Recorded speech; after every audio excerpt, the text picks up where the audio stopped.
Kenny Omega comments on CM Punk Brawl out and calls himself a terrible EVP. A former AEW champion is dealing with some visa issues right now.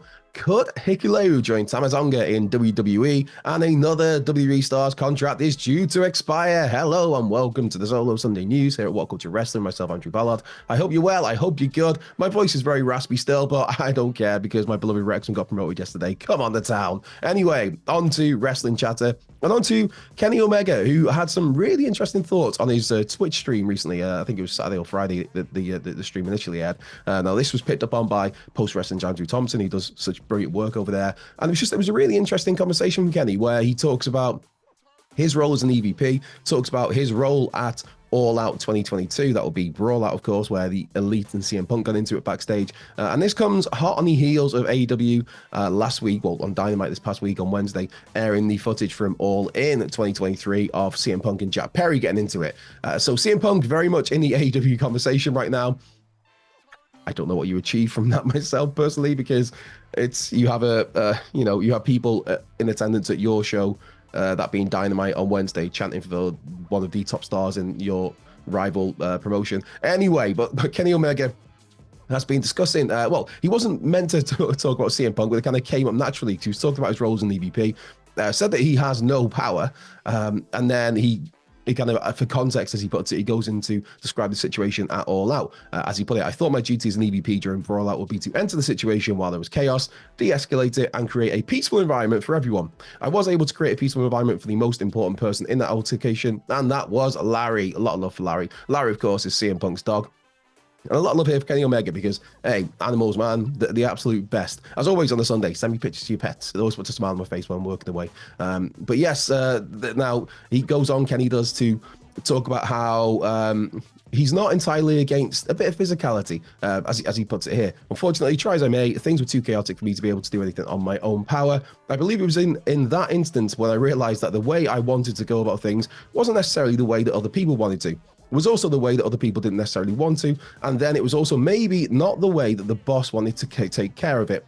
And I also thought of myself as a liability because I don't want to say old school. I'm not old school. I just played a lot of contact sports, and I've gotten into jiu-jitsu and boxing and mixed martial arts. I just know that sometimes when you perform or when you fight, when everything's on the line, when you give your heart, when you give your soul towards something, and you're in that moment of high stress or high anxiety, when you maybe empty the tank and you're just physically exhausted, but when you're in an environment like that, sometimes emotions get the best of you and people will want to throw hands. And I am, unfortunately, or fortunately, a believer of it. I think if it's decided, hey, this is the best way to solve things, and you can shake hands after and move on after, I'm actually a believer of fighting. I am, and that sounds terrible to say, which is why, don't make me an EVP in 2024.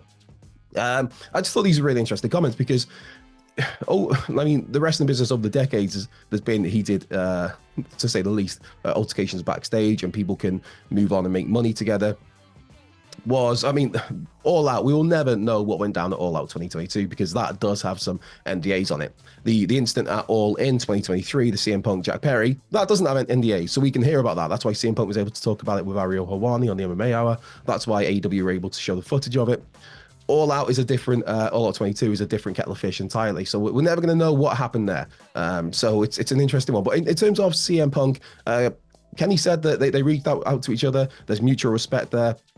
And as he put it here, it's not a case of we're good now. It's more a case of we were never bad. Which, in that case, begs the question of why were you not allowed to draw some loving money together? Kenny Omega, CM Punk would have been one of the biggest matches in AEW history, but yeah. Instead, the only just this whole stuff, man, just grinds my gears. Grr. But yes, CM Punk, Kenny Omega, that match is a one-on-one. You could headline multiple pay-per-views with that. Of course, you could throw in the Bucks and FTR, but we didn't get that at all. And by all accounts, the reports at the time were that Punk reached out to the Elite and the Young Bucks were not very receptive of that, and there were basically legal messages to Punk about, you don't contact these guys. By all accounts here, it seems that Kenny was fine with CM Punk. Kenny was fine to maybe do a match somewhere, and it's just like, what an absolute wasted opportunity. And at the time you decide to draw some money off CM Punk now, or pop a rating, is when he's in a rival company. And just, I'm so sick of this, man. Right, anyway, let's move on to Riho. Yes, Riho is not going to be in AEW anytime soon, by the sounds of it. She took to Instagram on her Instagram stories to put that I'm currently in Japan for renewal of my visa. I don't know when I will return to AEW. So Rio, of course, the inaugural AEW Women's Champion, last wrestled for the company at Dynamite Big Business last month, where she lost to Willow Nightingale. But yeah, it doesn't sound like we're going to be seeing Rio anytime soon. It's such a, I guess, sporadic run, you could call it, Rio's with AEW, because yes, when AEW first launched, she was positioned as a big deal as I mentioned, the inaugural, the very first AEW Women's Champion. And then you look at it now, with 5 years on, and in that 5 years, she's only wrestled 64 matches for the company, and 25 of those, because I'm a nerd that goes on Cage Match and check these things. Cage Match is great as well, to be fair. I don't go in there for the match ratings and match stars, because but just in terms of a resource, it's absolutely fantastic. But yes, according to that, Rio's had 64 matches in 5 years for AEW, and 25 of those were restricted to either dark or dark elevation. So it's like, you have this person who you positioned as such a big deal, who was such a big deal, and then it's just, oh, here she is for a few weeks. Oh, there she's gone again. Oh, here she is for another couple of weeks. Oh, she's gone for 6 months.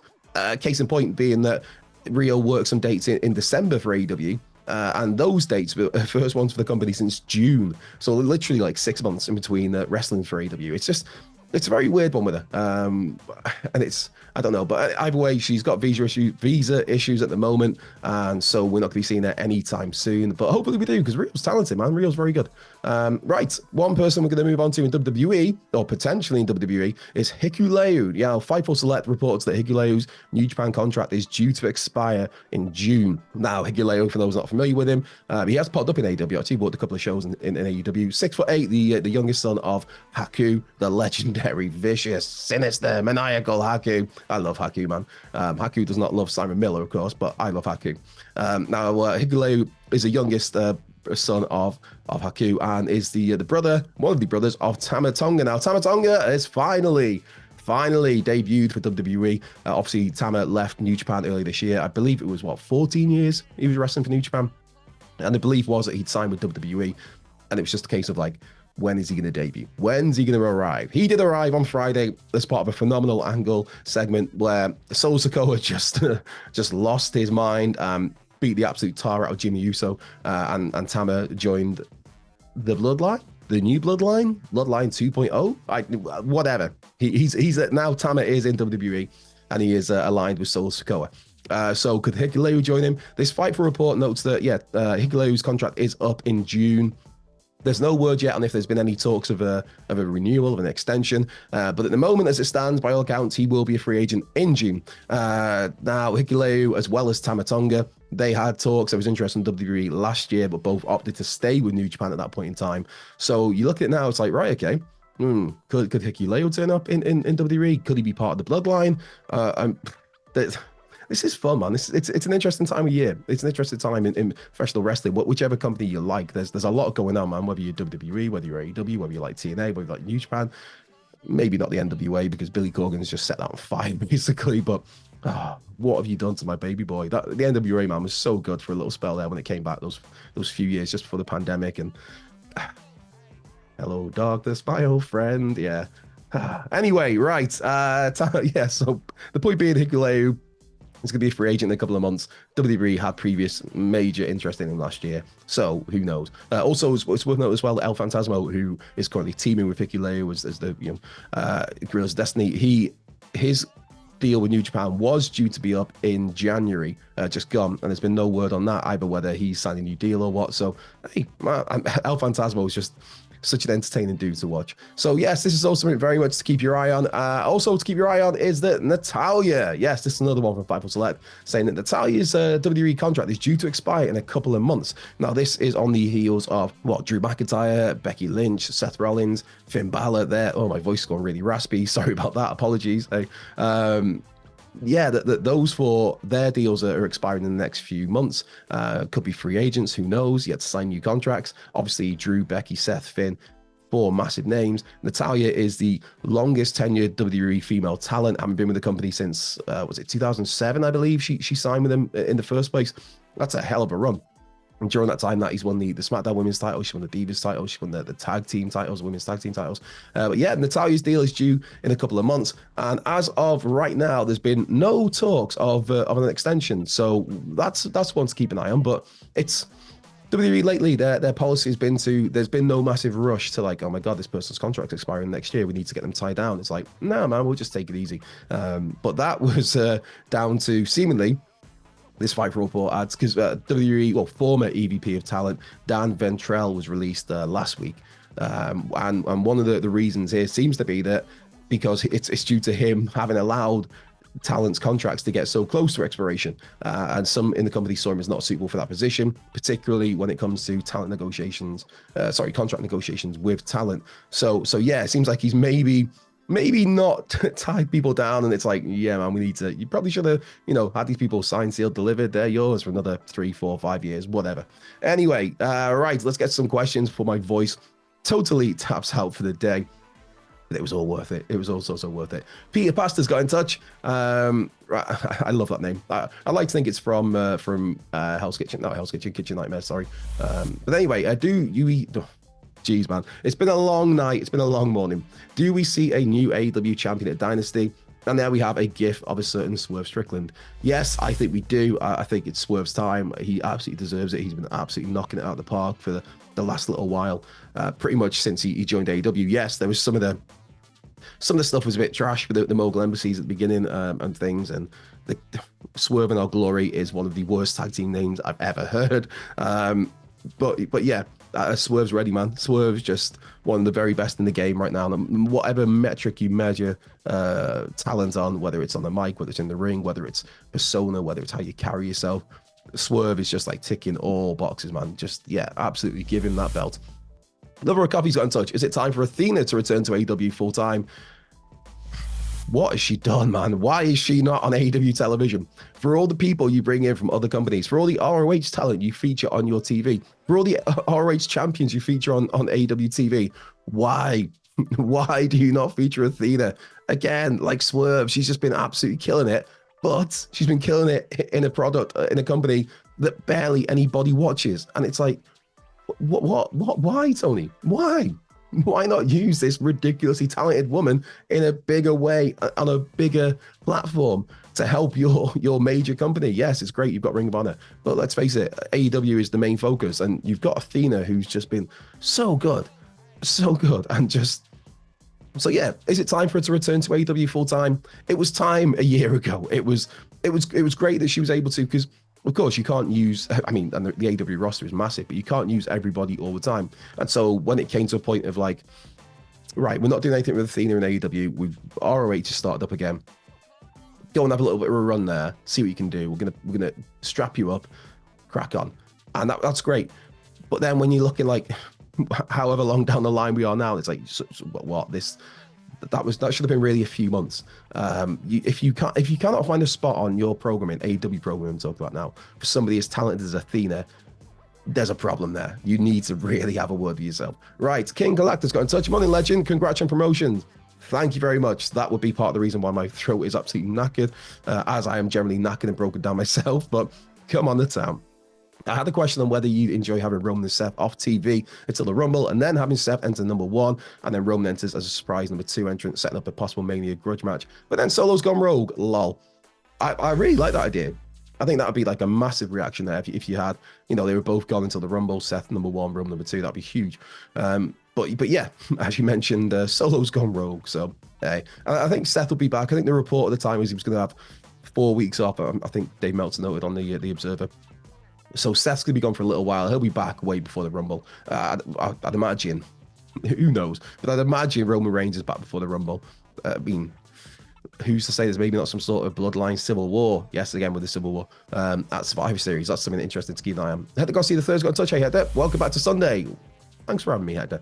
We had Roman this champ for 3.6 years. I assume they're not going to give Cody a reign like that.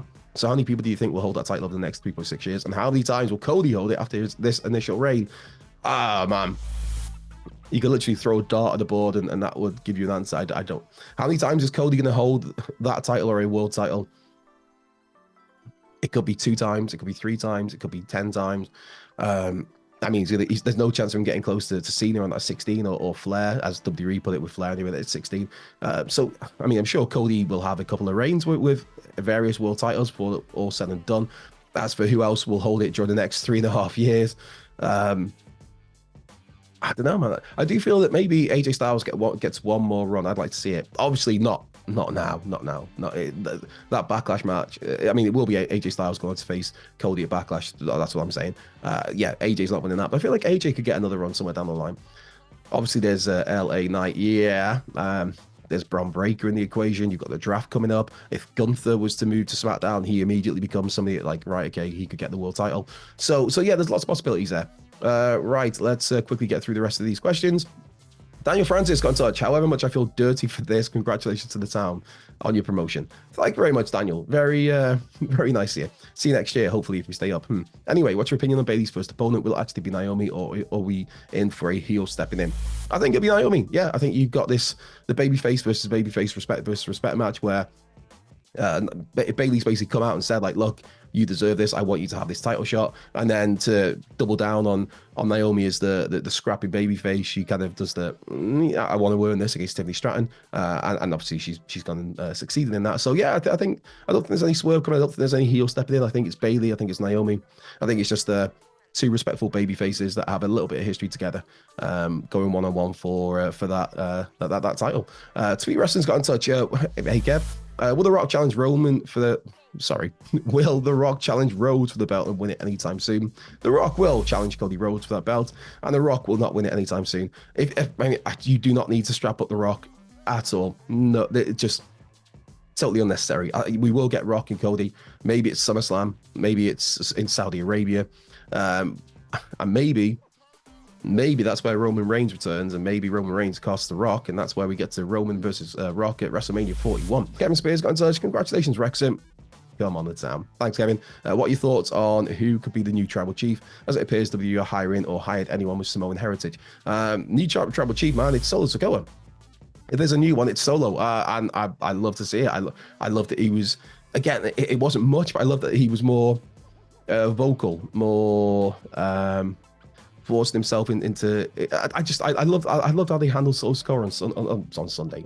Today is Sunday. Jeez, man, it's been a long day already. But yeah, I loved how they used it on Friday, where he was more vocal. He was more to the point. He was more. There was, and that's the great thing, is that he didn't really say much. He said, what, during the whole of SmackDown, Solo Sikoa said maybe 3 sentences, but they meant a lot, because he doesn't really talk before. He just says the odd bits here and there. So it was impactful and it stood out. So I think Solo, man, and keep an eye on Jacob Fatu. That dude is ridiculously talented. Mark Sally's got in touch. Hey, Mark, what a picture. Apollo, yes. Morning me, yes. Thoughts on somehow getting a heel Cody versus face Rock at Mania 41? Apollo says hi. Well, hello to Apollo. What a picture. As always, send pictures to your pets. I'm a bit poorly, I'm a bit ill, I'm a bit tired, but I'm very, very happy. So pictures of pets will help me be even more happy. Do we get heel Cody versus Rock at WrestleMania 41? No. Absolutely not. This is what I had a smile about this in the week, actually, where people have been clamoring for Cody to finish his story. That damn story, man. But to win the big one, to get his WrestleMania main event, to get the big celebration, and we got that. And already, some of those people are like, yeah, but what about when Cody turns heel? How can we turn him heel? When does he turn heel? Just enjoy the ride at the moment. I think. I mean, it's by the time all is said and done, we're probably going to get a heel Cody Rhodes at some point down the line. Are we going to get that heel Cody Rhodes by the time of WrestleMania 41? I don't think so. I wouldn't. No. I think we get Cody and Rock, but I don't think it's WrestleMania 41. I think that is before then. I think it's whenever The Rock is finished filming the Mark movie that he's doing at the moment. So it could be, like I said, SummerSlam, maybe Saudi Arabia. I think WrestleMania 41 to me is Rock and Roman, and that could be great, that story of it. Nathan Gonzalez, one last question. How do you reckon Wrexham will fare in League One? I'm just here to enjoy the ride, man. It's I like to think it will be okay. It could well be a season of consolidation.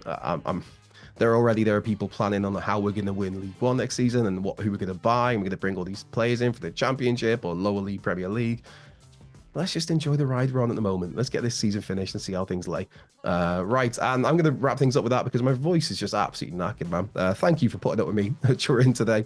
It's been a long one. I've been Andrew Pollard here at What Culture Wrestling. This has been the Solo Sunday News. You have yourself the best possible day. I hope things are going well for you. There'll be another video floating around here, and I will catch you next weekend.